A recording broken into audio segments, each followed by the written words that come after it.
This is one of the poems I wrote when Arnold left me for another woman. It came back to me, but at the time I wrote this poem, I didn't think he would. But I wrote a sequence of poems in the voice of Dido, and indeed in the voice of Aeneas. Now in your leaving, I admit old age. How else? A clutch of whiteness at the heart, dry lips and icy wrists.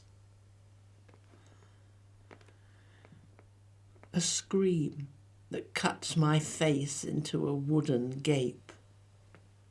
At night, awake, alone, alert to cries of meat-eating birds, the whinge of gristle on bone. I sit propped up on pillows, choking on the catarrh of tears.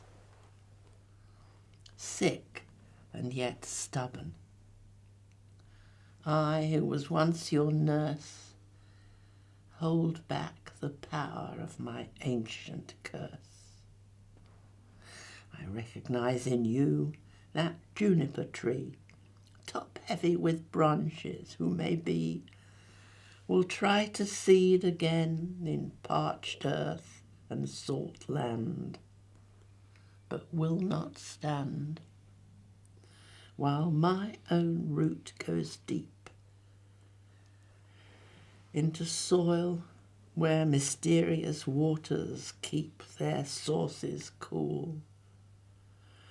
And though my leaves dry out and the wild sands blow, I shall live my time.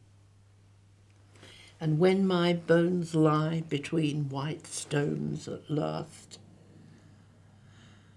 and fine white dust rises over all, no one who survives among the dead will scorn my ghost. I did a kind of retelling of the Dido and Aeneas story, and activated to do it, I think, by the fact that my husband left me for a younger woman in a rather classical manner.